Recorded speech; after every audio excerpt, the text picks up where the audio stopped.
mayong hapon sa tanan. Salamat kayong niata sa katapos ang adlaw sa tuig simbata. Mas nindot yun og sa permiro pong adlaw, permirong Domingo sa tuig. Simba punta. Wala yung nindot kayo. Sa di pa ko magwali, ako sigurong walang na suggestion lang, di ba? Dili man yun, ako may original sa ako. Dito pa rin nakatunan ako sa Jacos Baptist sa Atbas Kapitulyo. Kalabang mas maayo yun siguro mga sa pamilya kaning bagong tuig. Og naa diha ang bana o babae ba walay may makalidiha. Mas maayo nga siguro magbasag Bible, then mag-awit, dayon paghuman, mag-solicit og mga prayers, dayon paghuman, manluhod. Luhod na naa siya hantod pagbuto-buto. Kung naapay buto-buto, marag minus na siguro ron. Pero hantod sa alas 12 mining, tagbuo na to ang bagong tuig sa atong pagluhod sa atong mga kinahanglanon. Suggestion lang na nako sa matag pamilya, pero kami amo nang gihimo sukat pa kaniadto. Amo nang gihimo, so makita nato nga nagi panalangin, nagi blessing yun. So mao na ang ako suggestion sa matag usa, it maybe the husband kung dili niya kaya, ang wife siguro, or anybody in the family nga mo'y namoy mini worship ba, worship for New Year.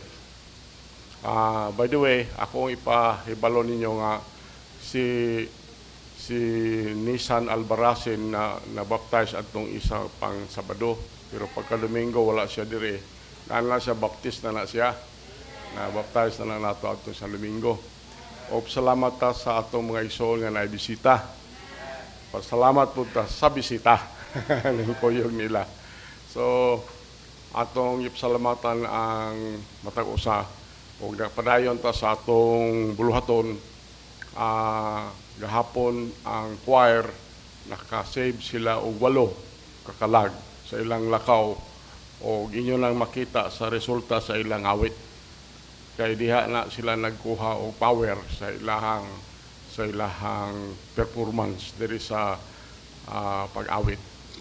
Kanang ilang paglakaw masabado, sulwining o maghatag tracks, wala sila. Kami, the whole family dito po Miss Boulevard, nag-drive sa Jimbot, silang early, nagkuyog na mo, mga bata, si Jik-Jik, si Juk-Juk, silang Sin, si Adit, nakakuyog po si Adit. Naghatag po may truck, daghan po truck sa among nahatag hapon. So, salamat as Ginoo, nagapadayon ang atong bulhaton niya.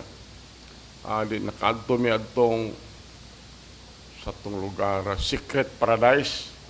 Kanto mi dito, nanghatag po may trucks dito. Daghan po may nahatag nga trucks dito sa Secret Paradise, des Dumalinaw. So, padayon ta sa atong bulhaton. Kaya ako murabag na ako apprehension ba ko, di ba balik ang Ginoo karon sunod tuig, no? Kay ang kuan ko ng Turkey ning retract na siya sa NATO ba, National Atlantic Treaty Organization, sa tuwa na siya nagpamember. So sa Ezekiel 38-39, mag-uban man ng Russia, Turkey, Libya, Iran o Sudan against Israel. Ang kuwaon nila ang spoils sa Israel, kay dato nung ng Israel. Nga karon nibalo man ta nga ang Israel sa tibuok kalibutan, number 8 na sila sa power sa military. Number 8 na sila, gamay kaya nasod, pero number 8 na sila. Muna nga karon ang tuga-tuga ng Hamas, hapit na madakpi si Sinwar, mahabdak pa na si Sinwar siguro, wala na siguro maunlang na ng gira diha. Pero ang si Netanyahu nga, ang tanan nga involved sa kanang katong October 7, og tuwa sila sa gawas, ipapatay ra yun na ni Netanyahu sa mga Namay ang mga musad god nga patakabalog kinsa ng mga tawhana. So mao na ang development karon sa atong kalibutan. Kaning kagubot dili na nato ni di na ta kakita kalinaw ano niya paingon na nis kagubot. So kita kinahanglan lang ta nga lig-on ato pagtuos Ginoo. Mao gani importante kay karon kaning panahon na nga lig-on atong pagtuos Ginoo. Okay, so di ta mudugay. Padayon ta sa atong pagtuon sa Book of Romans. Nindog ta. Basahon nato lang na sa screen. Romans chapter 6, 15 to 18. Kaning wallet, taas-taas ni mo lang ako lang gibahin. Gibahin lang sila ako ni. Romans chapter 6, 15 to 18. Okay, maklaro naman siguro sa screen. Okay ra? Okay, kamay basa na. Romans chapter 6, verse 15, read.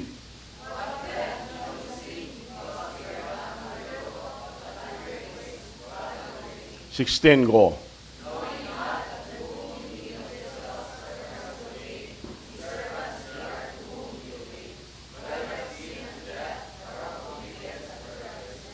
Verse 17, go.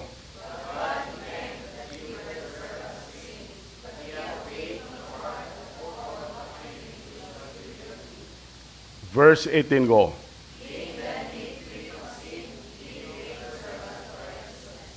Kaya mag-apotamahan na malangit nun, buhay na mga Diyos. Salamat kay Ginoo sa imong kayo, bisan sa among Sunday School. Itagaan mo among Sunday School teacher o kaalam, wisdom. Salamat kayo sa nindot nga awit sa choir o sa special presentation, special performance samahan. Salamat kayo.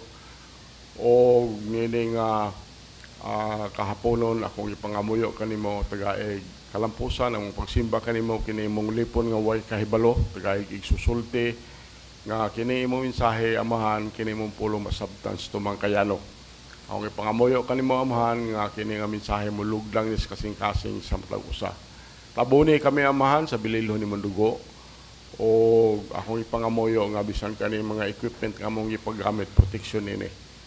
Amahan naman langit nun, kini among pagampo pangaliw po kanimo gisalig na mo ang tanang Jesus Christ among bugtong personal nga luwas.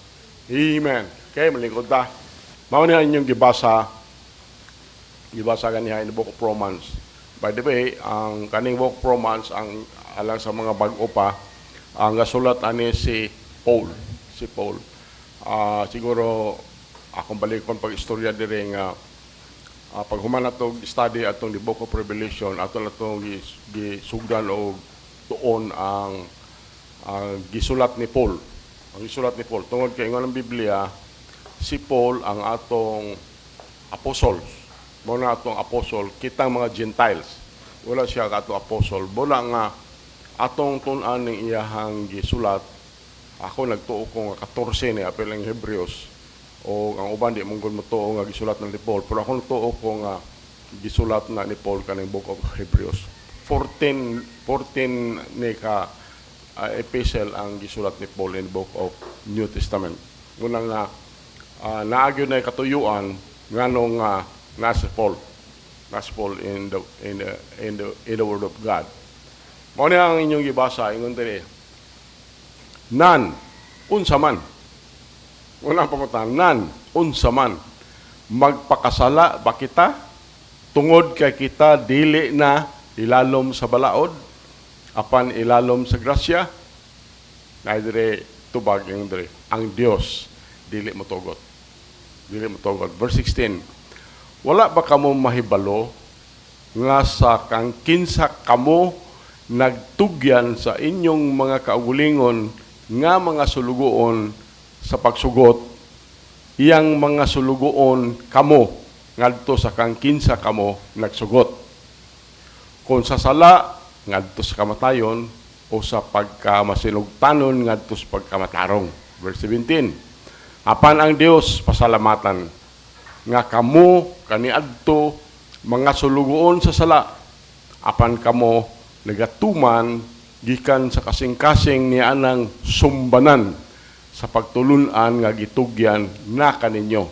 Verse 18. Nan ingon nga nahimo ng gawas nun gikan sa sala, kamo nahimo ng mga sulugoon sa pagkamatarong. So ako enjoy kay ko aning pag-study sa Book of Revelation tungod kay lalom nga pagkasulat ni Paul pero masabtan na nato. Sabtan ra. Okay, ang mensahe nato karon naguluhan ni og slaves. Slaves? Pumutana ba? Slaves? Then ang tubag, yes, but to which master? To which master? Sulugoon? Sulugoon. Apan kinsa may imong agalon? Kinsa may imong agalon? Mao na ato mensahe karon. Siguro mahibalo ta nga slavery is a concept that is very much out of place in our modern world. Di kita ganahan aning slavery. Di kita ganahan. Konsepto ning marag di kita ganahan aning atong moderno nga kalibutan. Ang idea ani is that one human can have the power to force another human to serve him in offensive to our modern minds. Dili biya, wala biya ta mag-encourage anini ang slavery bisan din sa atong nasod. Now, the majority of us would recoil at the very thought of owning a slave, or especially at the thought of being a slave. Kung una ka slave ka. But did you know that slavery is alive and well this afternoon? O wala ba kakahibalo nga kaning pagka sulugoon buhi ni bisan karon kahaponon. Now, ang kamatuoran ani, there are slaves here in the city of Pagadian. Dunay mga ulipon dinhi sa siyudad sa Pagadian. Kung ato pa ning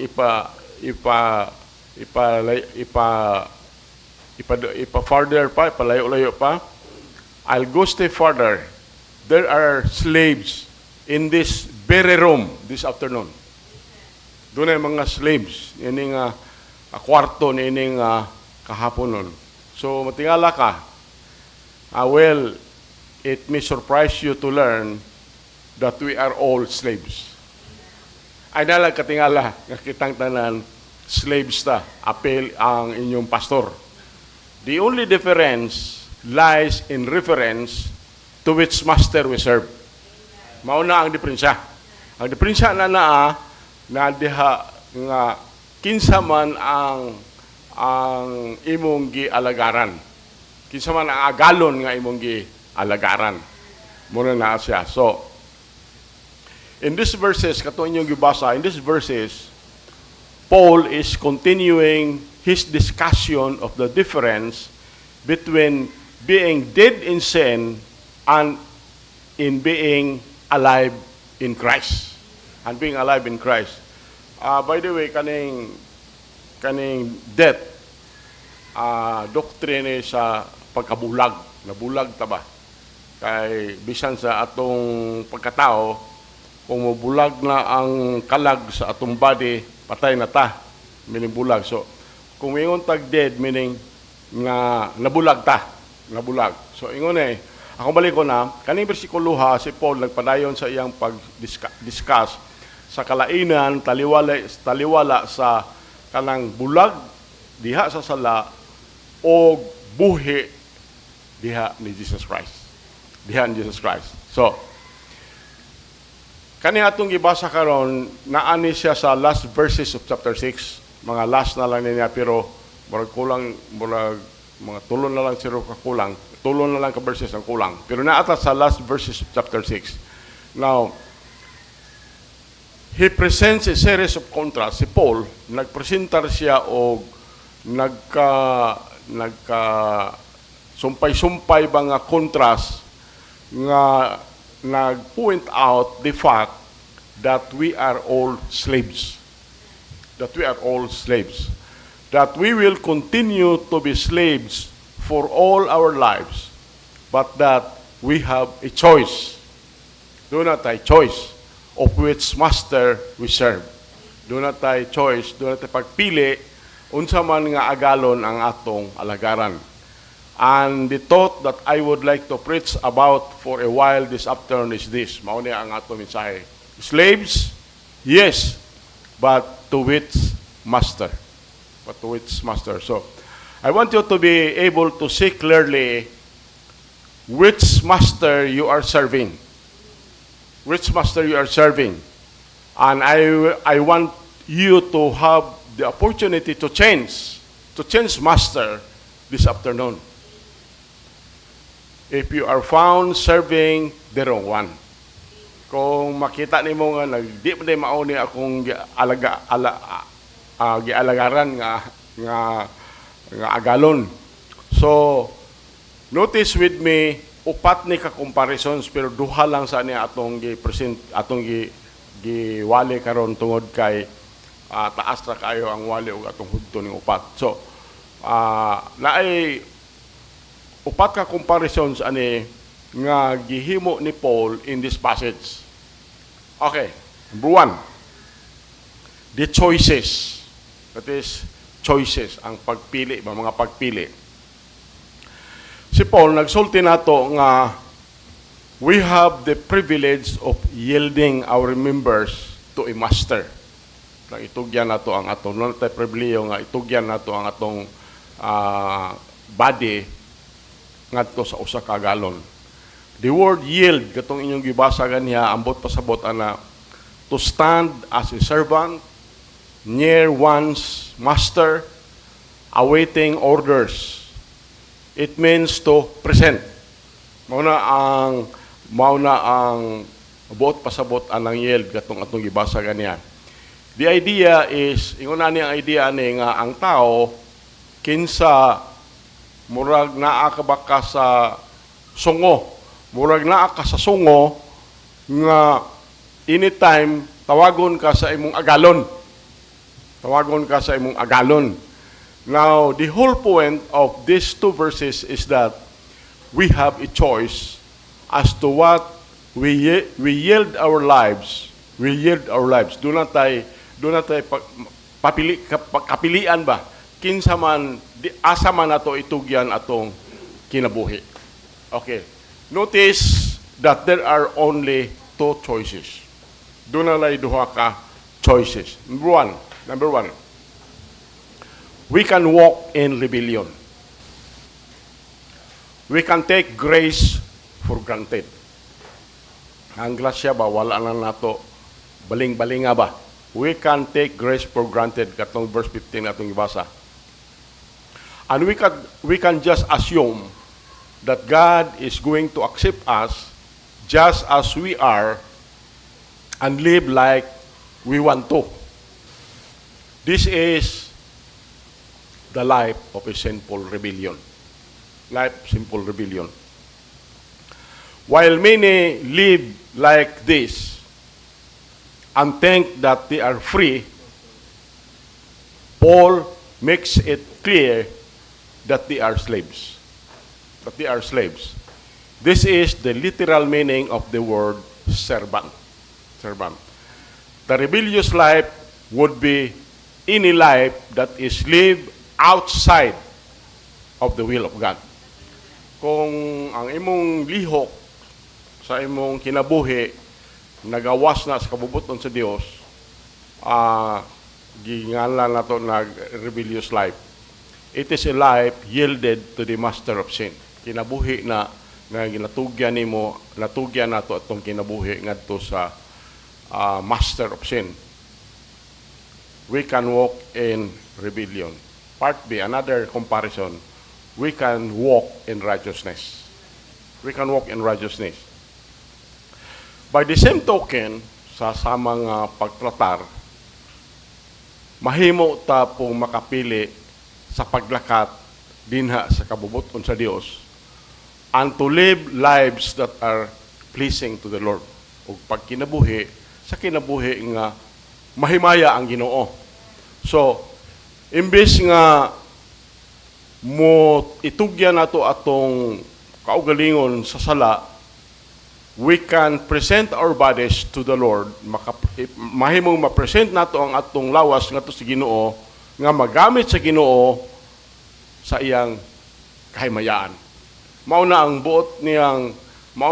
buot gipasabot ni Paul anang Romans chapter 12, 1-2. Okay, kamoy basa ng Romans 12, 1-2. Romans chapter 12, 1, verse 1, ready, read.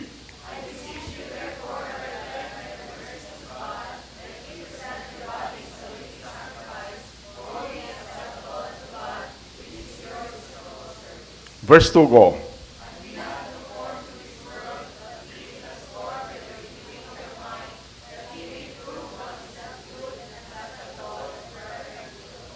Thank you.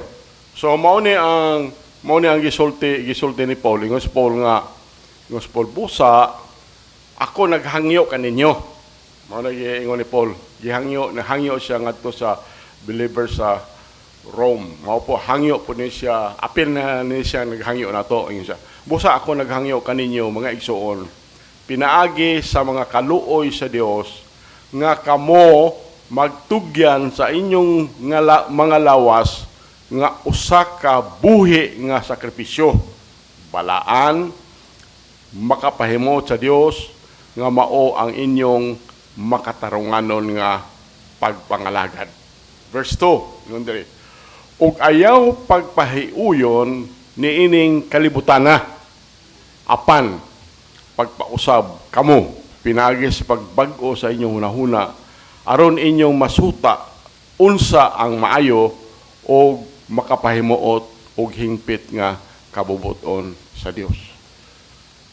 Kita God bisag na save ta, ingon siya nga i-renew na inyong hunahuna tungod kay bisag na save ta, very possible nga wa pa ma-renew at wa pa mabago atong hunahuna karaan pagyapon, hunahuna lang pero na save ta. So mao na ang buot pasabot ng Romans chapter 12, 1-2. Very literally, the choice is yours. Ang pagpili, imuhan niya siya. You can serve whomever you please.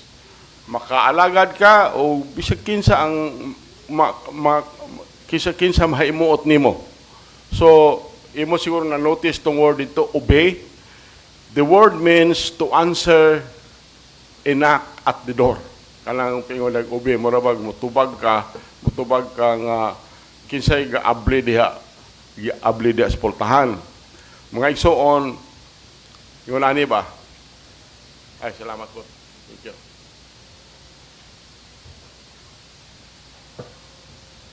Yung ani ba mga igsoon?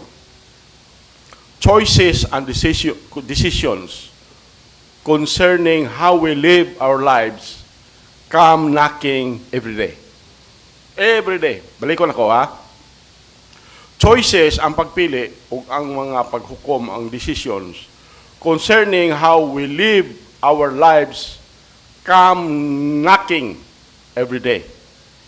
When we open the door, we can either be a slave to sin, or we can be a slave to Jesus. Wala na mahitabo. It is a choice that you must make. Choice ni nga atong pagabuhaton. Number 2, the changes. Ang mga kausaban. Now, dili lang kay si Paul nagsulti bahin sa pagpili nga atong buhaton sa atong kinabuhi. Si Paul usab nagpasabot sa mga kautruhan, sa mga changes that come about in our lives nga maabot sa itong kinabuhi sa panahon nga madawat nato kinasing-kasing si Jesus Christ nga atong Ginoo o atong maluluwas. Meaning to say, mituo ka kinasing-kasing sa gospel. 1 Corinthians 15, 1-4, the gospel of Paul. So mauna ang number 2, the changes. Okay. Part A, he speaks of our past failures. Si Paul nagsulti siya sa atong mga kapakyasan ni atong miaging panahon. He refers to a time nagpasabot siya sa atong panahon ni adtong wala pa ta mosalig ni Jesus Christ nga atong bugtong personal manluwas, ni adtong wala pa, mautoy panahon nga we were servants to sin. We were servants to sin. Ato basahon na ning Ephesians chapter 2, 1 to 3. Okay, kamay basa lang Ephesians chapter 2, verse 1. Ready, read. Verse 2, go.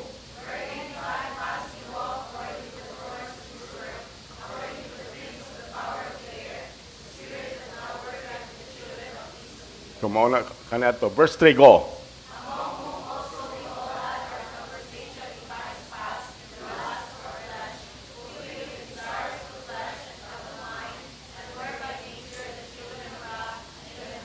Thank you. Mga nag-iingon ni Paul, in the book of Ephesians, yun siya. O kamo, iyang gibuhi.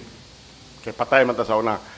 Before tala sa o kamo iyang gibuhi, kinsa kaniadto mga patay, meaning dead, diha sa mga kalapasan o mga sala. Verse 2. Diin niini, sa miagi nga panahon, kamo naglakaw, sumala sa paagi, sa pagkinabuhi niini nga kalibutan. Sumala sa prinsipe, sa gahom sa kahanginan, ang espiritu nga karon nagabuhat diha sa mga anak sa pagka masilupakon. Verse 3, ingon diri, diha sa kang kinsa usab, kita nga tanan nagbaton sa atong pagkinabuhi sa miagi nga mga panahon diha sa mga pangibog sa atong unod. Mao ni sa una kita nga nagatuman sa mga tiguha sa unod ug sa hunahuna ug sa kinaiyahan nga anak sa kapungot bisan sama sa uban. Mao na ang atong past. Pahinumduman lang ta ni Paul, kita gipahinumduman lang ta nga nagapos bata sa sala. He reminds us of the bondage we endured before we came to know Jesus Christ as our Savior. Now, alang niya itong kinsa makahinumdum pa sa natong panahon nga wala pa ka ma-save o before na dawat nimo si Jesus Christ kinasingkasang imong bugtong personal manluwas, it was a terrible time of slavery to desires. Terrible nga panahon to nga naata sa slavery. Naata sa nga slavery nga diha bata ganahan gyud ta ba mao na atong desires atong kinabuhi. Mao na diha murag na diha ang atong kasing-kasing nga ma-slave ta kay wa pa ko ta ma-save. It was a time ruled by Satan. Panahon na nga gidumala ta sa yawa, where it seemed that the sinner had no control of his life and was being driven by another. Mao nang istorya ni Paul bahin sa atong kapakyasan sa miaging mga panahon nga sa wala pa ta ma-save ingon ana atong kinabuhi. Part B, he speaks of our precious faith. Nagsulti si Paul sa atong bililhon kayong pagtuo.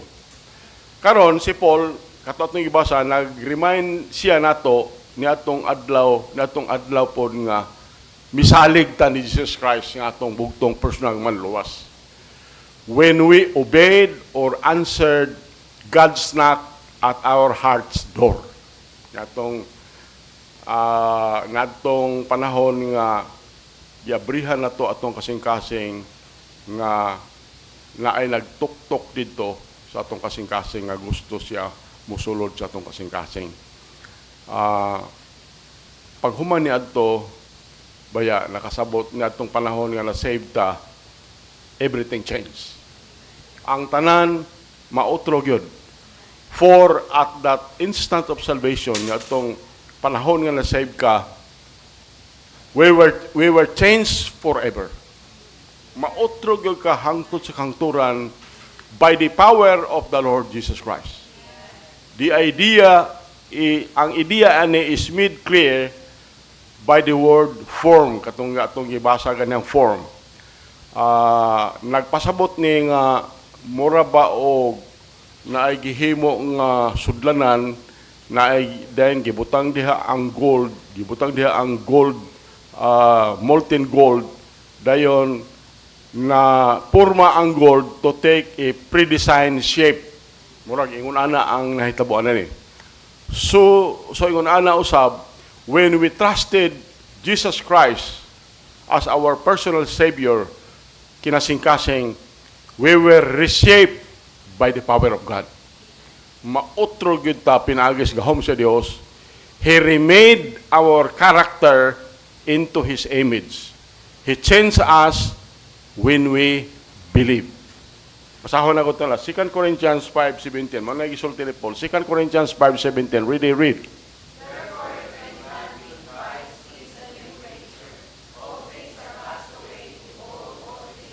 Mga na ang gingon ni Paul.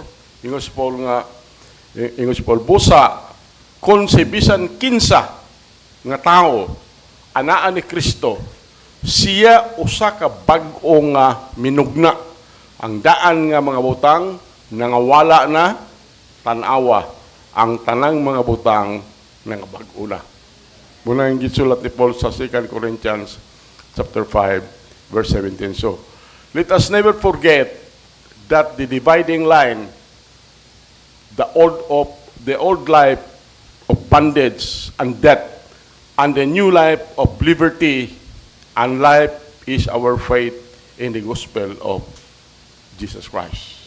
Balik ko na ko ha. Mauni siya.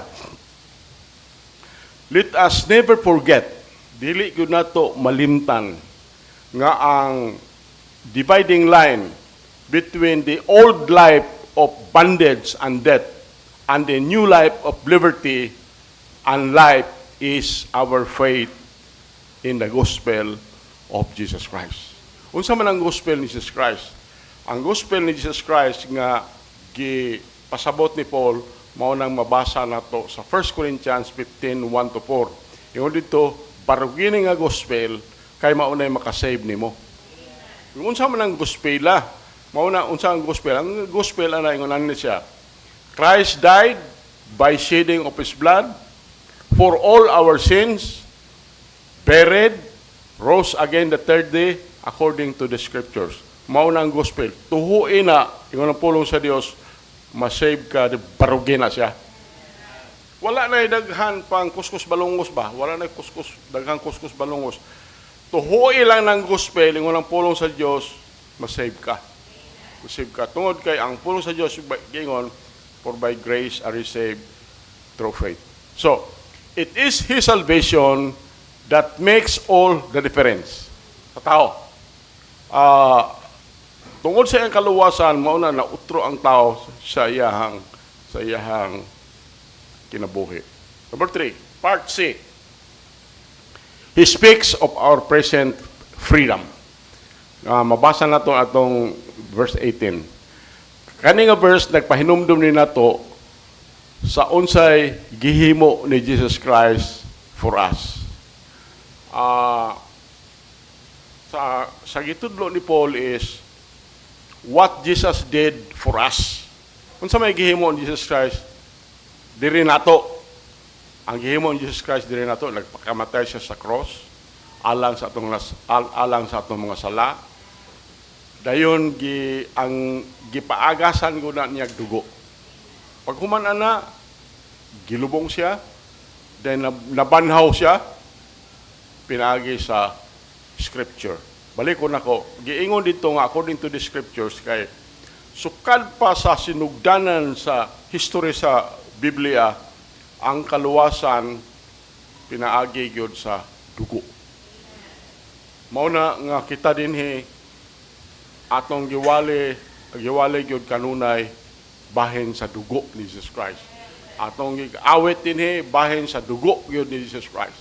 Abi nimo, ang kadlukan sa yawa kana ran dugo ni Jesus Christ. Imo nang i-mention ang dugo ni Jesus Christ kung naay evil spirit, manlayas na sila.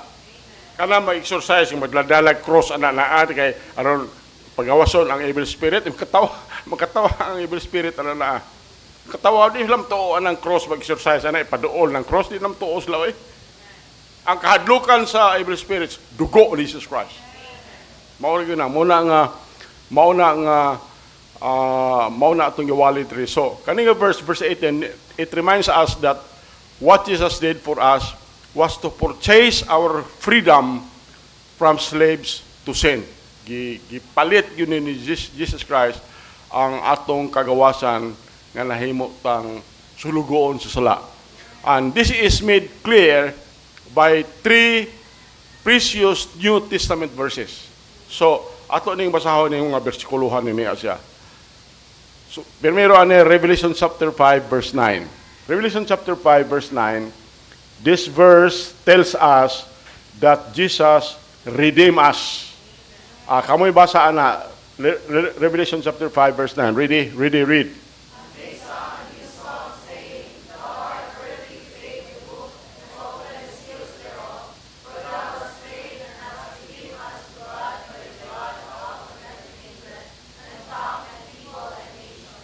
Thank you.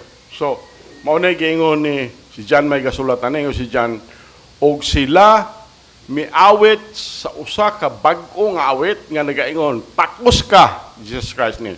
Takos ka nga mukuha sa basahon o sa pag-abli sa mga silyo ni ana kay ikaw gipatay og mitubos kanamo ngadto sa Dios pinaagi sa imong dugo gikan sa matag banay o pinulungan o katawhan o nason. So, the word redeem here, kaning word redeem in this verse, ang amot pasabot ini is to buy in the marketplace. Kaniadto go, doon naman yung merkado sa mga slaves. Doon na merkado sila dahil i-auction ng slaves dito. Panitan, ang ngalan sa slave niya, si Eliasar, si Eliasar, slave ni, kisay gusto mo palit ani. Ako, 20,000 at 20 pesos. Napa, 21, marang kato, taas. Napa, 22. Na, yun na ang auction ani dito sa slave market. Now, kanini ang bersikulo ani ang bot pasabot ani ang kaning slave gipalit ka sa marketplace. It refers to a purchase of a slave from the slave block. Revelation chapter 5 verse 9. Next verse. Galatians chapter 4 verse 5. The word redeem in this verse carries the idea of little farther. Kamay basa na Galatians chapter 4 verse 5. Read.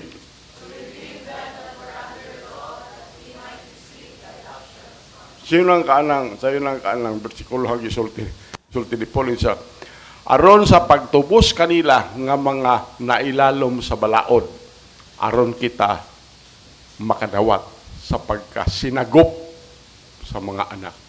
Imagine ingon ang pulong sa Dios kung dawato nimo si Jesus Christ kinasingkasing nga imong bugtong personal manluwas John 1:12 mahimo kang anak sa Dios.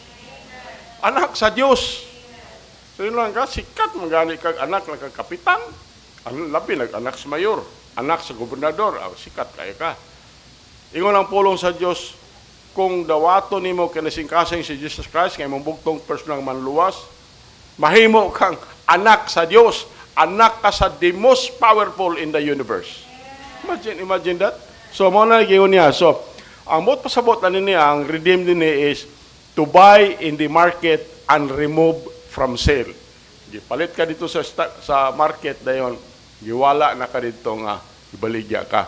It has the idea that a slave purchase and who is never again to be put up for sale. Dili na gyud ka ibaligya. Then number 3. 1 Peter chapter 1, 18 to 19. Naga po the word redeem. The word redeem. The word redeem in this verse comes from a word that means to lose after the payment of a ransom price. So, basahon na ito. 1 Peter chapter 1, 18 to 19. Verse 18, kamoy basa. Read.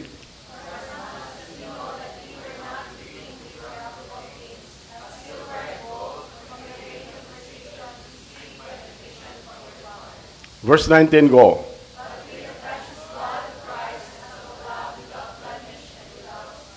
So, muna na ay gisulti ni Peter. Ingon si Peter nga, Tungod kay kamo nahibalo nga kamo wala gitubos pinaagi sa madunuton nga mga butang sa masaplata ug bulawan gikan sa inyong kawang nga pagkinabuhi nga nadawat pinaagi sa tradisyon gikan sa inyong mga amahan. Mao ni ang verse 19. Apan pinaagi sa bililhon nga dugo ni Kristo nga sama sa usa ka lating karnero nga walay daot ug walay mansa. Mao ni ang kani it carries the idea it carries the idea of a slave who is purchased in the market and then set free. Mao ni ang idea niya siya gipalit ka dito sa merkado sa mga slave dayon pag human ana gitagaan kag kagawasan. So, when all of this is put together, it becomes clear that in Jesus, we enjoy a redemption that bought us, secured us, and freed us to serve the Lord. Makalagat sa Ginoo. So, makaingon ka nga pagkanindot sa kaluwasan nga nabatunan ako. Kung nakabaton ka sa kaluwasan. When did all this happen? Kanus aman na hitabo ning imong kaluwasan? At the very instant when you trusted Jesus Christ as your Savior. Pag dawat nimo ni Jesus Christ kay imong bugtong personal manluwas at that instant, you are saved. You are saved. And when you are saved forever. Wala na ni salvation, wala ning makasala ka, dayon mawala na po salvation, dayon magampo na po ka, maluhod na po ka, magkaitang pasaylo, babalik mo salvation. Wala na this Bible. When you are saved forever. Makasala ta, pero ang makasala na to, body.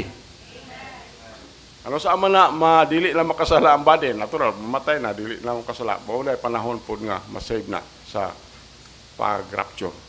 So, balik ko na ko ha, when did all this happen? When did salvation happen? At the very instant, we trusted Jesus Christ as our Savior. So, mauna ang words atong gibasa kanya, being then. At that moment, we were both gipalita, we were secured and set free to the glory of God. So, mauna ang conclusion sa atong mensahe. So, who is your master? Amore to baga na. So, who is your master? Is it sin? If so, the wages of your service to him are death and hell. But I am glad that I can tell you that you have the opportunity to change masters this afternoon. Is your master Jesus? If so, then rejoice. For in him you have found life and liberty.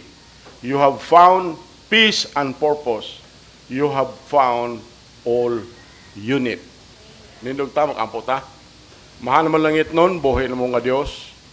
Salamat kay Ginoo sa imong pulong karon bahin sa among pagkasulugoon nga doon nami choices amahan sa pagpili kinsa among master. O kami nasayod Ginoo nga kung dawaton na mo kinasing-kasing si Jesus Christ, nga among bugtong personal manluwas, makabaton mi o kinabuhi nga dayon o ang among master mao si Jesus Christ. O mahimo ming anak sa Dios. Nining kahaponon kung naadiri ninyo nga dili pa sigurado sa inyong kaluwasan, then siguraduha imong salvation. Ang pagsiguro ana na siya nakadungog man ka sa pulong sa Dios. Dawata si Jesus Christ nga imong bugtong personal manluwas. Kung imong dawaton, ipataas lang imong kamot. Na ba? Naa nga isa. Napailain. Okay. Ikaduhang nga invitation, katong ni pataas na ayaw na pagpataas. Ikaduhang nga invitation, Kung gusto ka makabaton o kinabuhing walay katapusan, dawata si Jesus Christ. Kinasing kasi nga imong bugtong first nang manluwas. Sa imong pagdawat nini, pataas lang imong tuo nga kamot. Na ba? Okay. Amahan mo langit nun, buhi mo nga Diyos. Salamat Ginoo sa imong gugma diri kanamo. O salamat Ginoo sa imong mensahe kini imong ulipon gitagaan imong isusulti. Akong hangyoon ang mata ko sa, you can sit it down there, you can kneel it down there, you can come to the altar. Then, pakiistorya sa Ginoo. Pakiistorya sa Ginoo, pasalamati ang Ginoo sa nahimo niya sa imong kinabuhi. Then, pangayo sa Ginoo mga dagkong mga butang. Kay dako ang atong Ginoo. Let's do it this afternoon. Amahan naman langit nun, buhay ng mga Diyos. Salamat sa imong mensahe o salamat kay Ginoo sa imong pagpataliwala karon. Pinagis bala ang Espiritu. Salamat sa among Sunday School, salamat sa among choir, salamat sa special presentation Ginoo. Salamat kayo.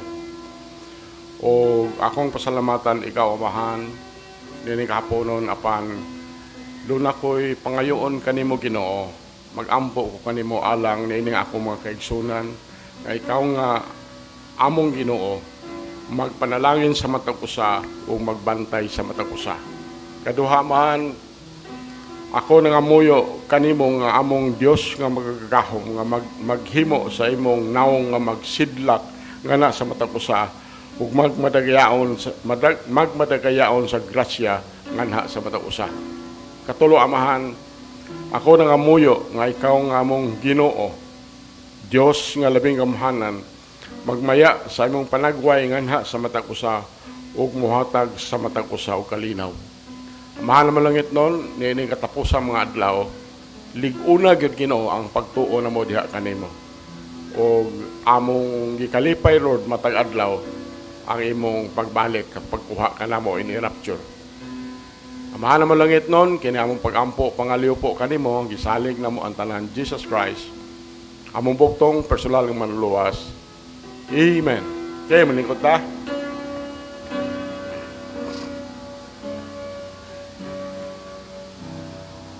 Okay, salamat sa mensahe. Amen. Currently, let us have our last song. Then after the last song, we're going to have our closing prayer. After the closing prayer, ayaw sa panguli ha, mag-picture taking sa ta. Okay? So, tangan niyo ang tao sa leader, Brother Making. Let us all rise.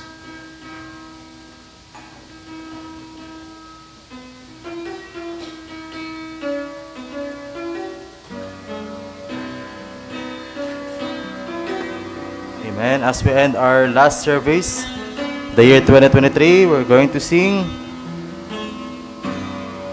We Will Serve the Lord. Amen.